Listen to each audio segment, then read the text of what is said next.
Hello guys, welcome to my channel.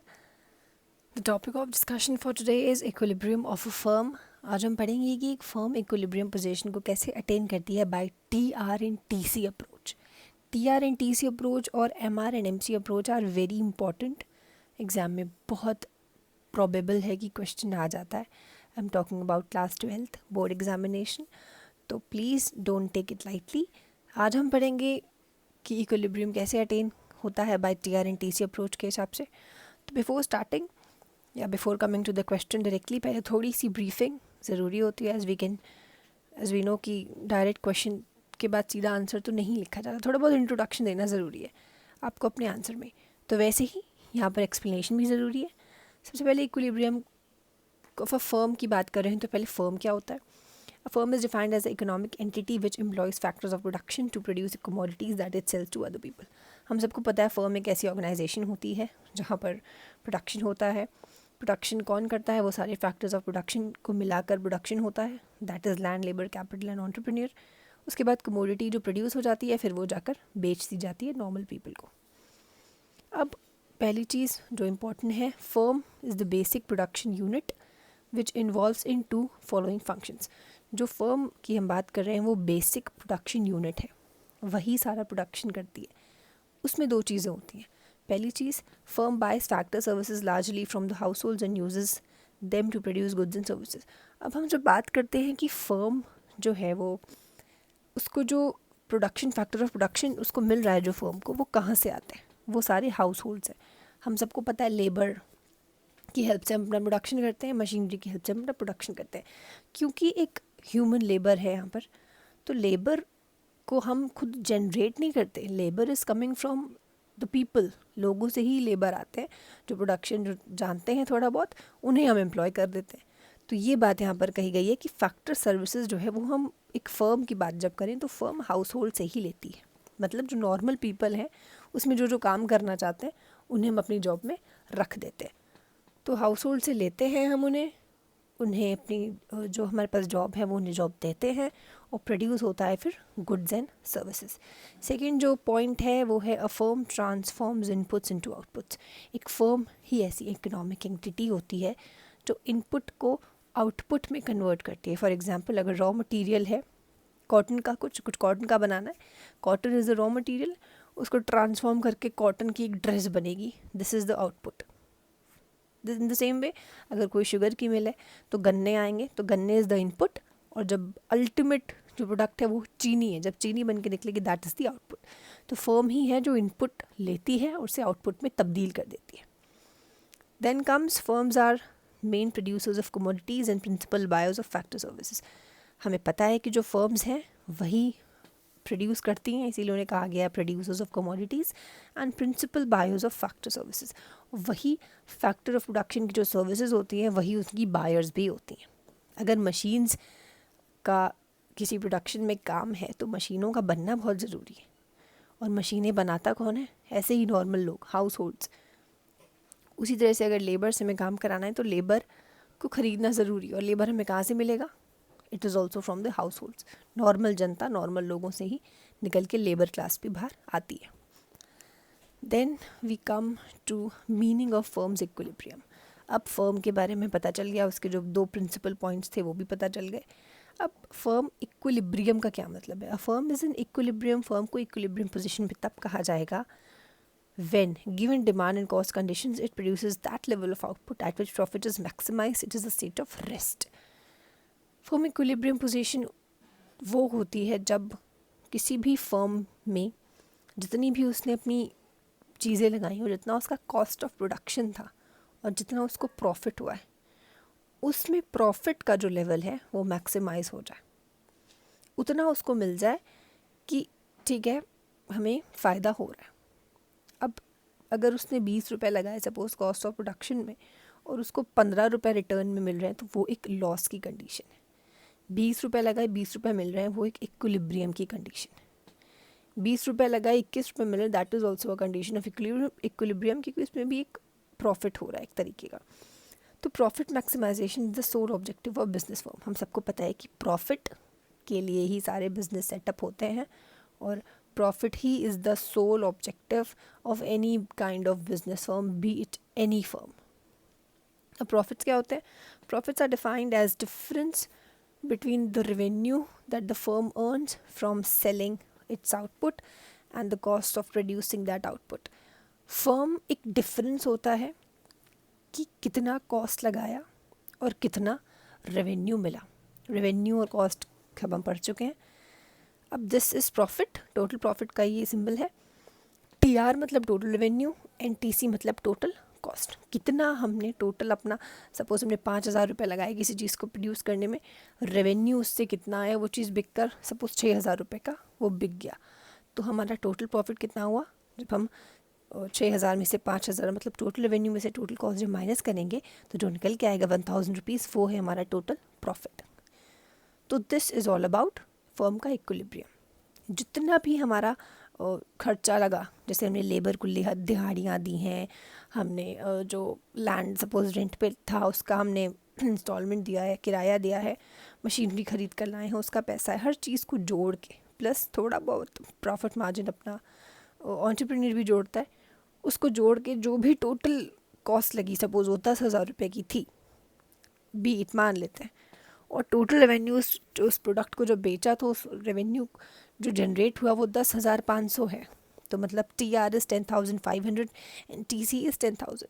तो जब total revenue जो हमें रिटर्न में मिला अपने प्रोडक्ट को बेचने के बाद, जिस प्रोडक्ट में हमने 10,000 रुपये की चीज़ें लगाई थी, वो है 500 रुपये. तो दैट 500 रुपये is the total profit of the entrepreneur.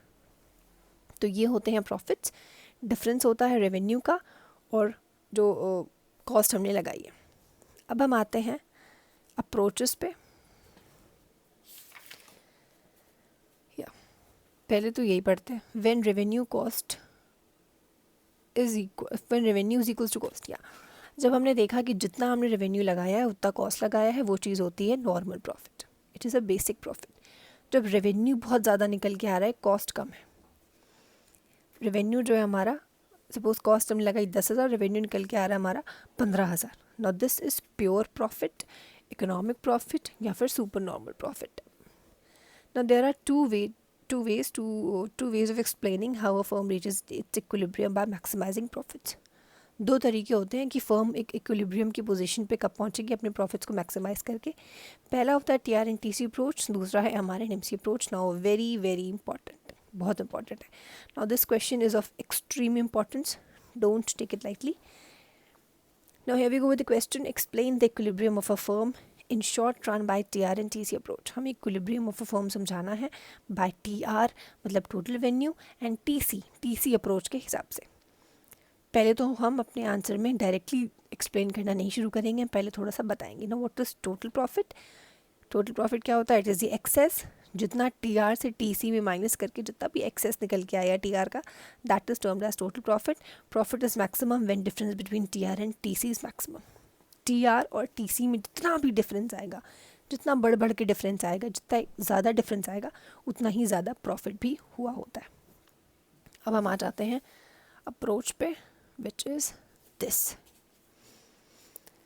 सबसे पहले तो आप देख लें कि ऑन OX पे हम मेजर कर रहे हैं आउटपुट को, OY एक्सिस पे हम मेजर कर रहे हैं टोटल रेवेन्यू, टोटल कॉस्ट और प्रॉफिट, मतलब TR को भी, TC को भी और अपने प्रॉफिट को भी. अब हम साथ साथ एक्सप्लेनेशन के साथ हम इसको पढ़ते रहेंगे. नाउ जैसा कि हम देख सकते हैं, TR curve positively slopes rising from zero at a constant rate. TR curve की बात कर रहे हैं तो दिस इज TR कर्व. ये ज़ीरो से ओरिजिनेट होके डायरेक्टली सीधा बिल्कुल चलता चला जा रहा है कांस्टेंट रेट पे in a short run. And TC curve start from point A on OY axis. और जो TC कर्व है मतलब ये पॉइंट A से, मतलब OY एक्सिस पे पॉइंट A बनाकर वहाँ से यूं करके ओरिजिनेट हुआ. फिर यहाँ पे क्या लिखा है? TC curve first increase at diminishing rate and then increase at increasing rate, which indicates that TC varies with output. अब जो TC कर्व है, पहले हमने देखा एक डिमिनिशिंग रेट के हिसाब से बढ़ा, धीरे धीरे वो चीज़ बढ़ी, उसके बाद इट हैज़ गेन स्पीड, फिर उसने स्पीड पकड़ी और इंक्रीजिंग रेट पे बढ़ने लग गया. जो हमें ये बताता है कि जो TC होता है, जो टोटल कॉस्ट होता है, वो आउटपुट के साथ वेरी करता है. जैसे जैसे आउटपुट बढ़ेगा वैसे वैसे TC भी बढ़ेगा एंड वाइस वर्सा. अब आते हैं एक पॉइंट पे, up to O L level of output. जब हम ओ एल इस लेवल ऑफ आउटपुट की जब बात करेंगे, उसमें हमें ये देखने को मिल रहा है कि जो टी सी कर्व है, this is T C and this is T R. तो जो टी सी कर्व है वो टी आर के ऊपर है, this is T C, this is T R. जब टी सी ज़्यादा है, टी आर कम है, इसका सीधा मतलब यही है कि फर्म हैज़ इनकर्ड लॉस।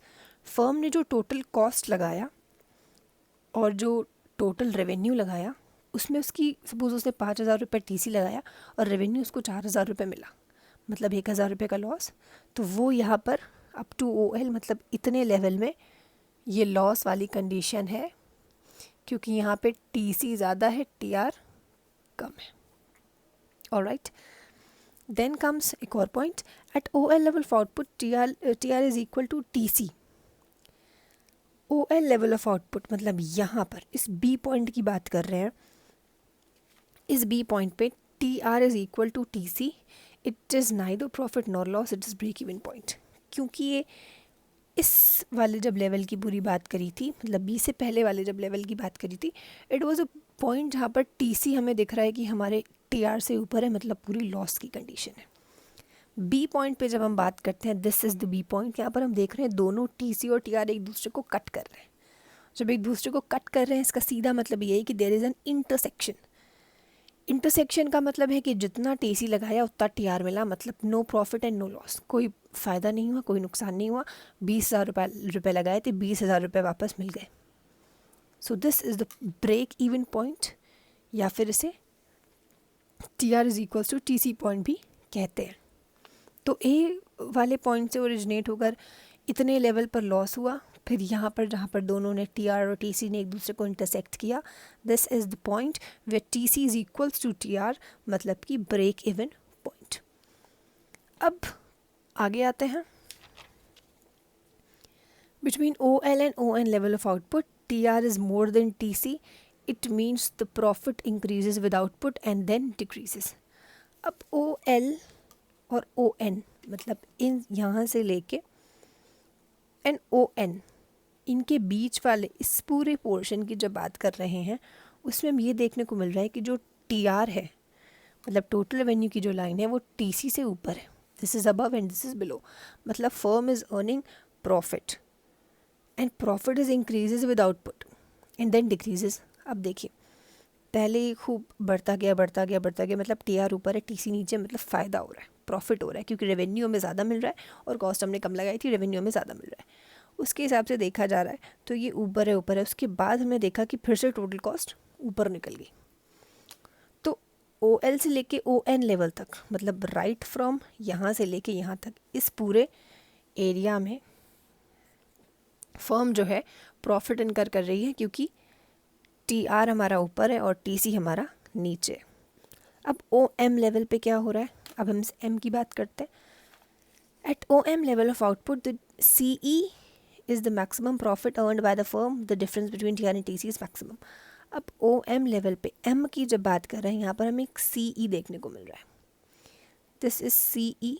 और ये सी ई है कि यहाँ पर जो फर्म है वो सबसे ज़्यादा मैक्सिमम प्रॉफिट को, सबसे ज़्यादा डिफरेंस है। तो जब सबसे ज़्यादा डिफरेंस होता है, इसका मतलब होता है सबसे ज़्यादा प्रॉफिट, और जब सबसे ज़्यादा प्रॉफिट होता है, that is termed as super normal profit. तो यहाँ पर इसका मतलब है हमारा सुपर नॉर्मल प्रॉफिट, इस पोजीशन पे सुपर नॉर्मल प्रॉफिट अचीव हो रहा है। देन व्हाट हैपन्स कि डी पॉइंट पे फिर से हमें देखने को मिल रहा है कि both are intersecting each other. तो मतलब यहाँ पे भी हमारा shut down, sorry not the shut down, but यहाँ पर ब्रेक इवन पॉइंट हो गया। This is also break even point, क्योंकि एक दूसरे को इंटरसेक्ट कर रहे हैं। मतलब यहाँ पे भी T R is equals to T C है, कोई ज़्यादा नहीं है और कोई भी कम नहीं है एक दूसरे से। देन व्हाट हैपन्स कि फिर आगे हम बढ़ते हैं जब, तो फिर हम देखते हैं कि जो हमारा टी सी है वो टी आर से ज़्यादा निकल गया है, मतलब रेवेन्यू कम मिल रहा है और टोटल कॉस्ट ज़्यादा है, मतलब कि this is also a situation of loss. तो यहाँ वाले पूरे एरिया में हमको फिर से क्या देखने को मिलेगा, that T C is more than T R, which straight away indicates that the firm has incurred loss. So this was all about the equilibrium of firm by TR and TC approach. अब थोड़ा सा behaviour भी देख लेते हैं। Behaviour को हम जैसे देख सकते हैं कि टीपी कर्व फर्स्ट राइजेस। अब हम इस टीपी कर्व की बात कर रहे हैं, ये वाली टीपी कर्व की, जो यहाँ से ओरिजिनेट हुआ और यहाँ कर जाकर नेगेटिव में हो गया। TP curve first rises and then falls up to OL level. TP पहले बढ़ा, उसके बाद ओएल लेवल तक वो बढ़ता गया। जब तक वो बढ़ रहा है तब तक firm is earning negative profits, क्योंकि नेगेटिव से राइज हुआ है। उसके बाद what happens, profit rises again beyond OM level. उसके बाद ओएम लेवल के बाद से फिर से बढ़ने लग गया। इसका मतलब है कि firm is also earning profits.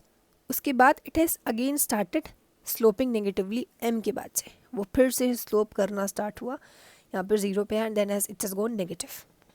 तो ये था हमारा टीपी का टोटल जो भी उसका बिहेवियर था। तो गाइस आज हमने बहुत इंपॉर्टेंट क्वेश्चन डिस्कस किया है, which was how to attain equilibrium by using TR and TC approach. आप सबने इसमें पढ़ा, और ये थोड़ा सा एक्सप्लेनेशन है, एक ब्रीफिंग काइंड ऑफ है। अगर आपको देखनी हो तो आप देख सकते हैं। और यही है आपका कंप्लीट आंसर। अगर आप इसे एग्जाम में लिखेंगे you will get full marks. और thank you so much guys watching the video, and do subscribe the channel and do share the video if it's helpful to you guys. Thank you so much.